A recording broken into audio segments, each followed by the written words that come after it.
बिस्मिल्लाहिर्रहमानिर्रहीम। थोड़ा नहीं हुण ज़्यादा दुख है, होरे उसनू काहदा दुख है।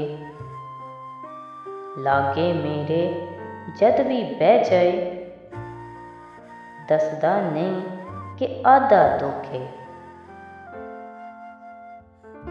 मेरे हक विच बोलदा नहीं तू, सजना तैनू सादा दुख है। हुण तक जिथे सुखी टुरदा, हुण आखे उस राह दा दुख है। मेरे दिल विच वसदा जेड़ा, उसे बेपरवाह दा दुख है। इक्को दुख नहीं दुनिया उत्ते, दीन धर्म ते ज़्यादा दुख है। सावर करदा कई नमाना, जिसनू अपने पा दा दुख है।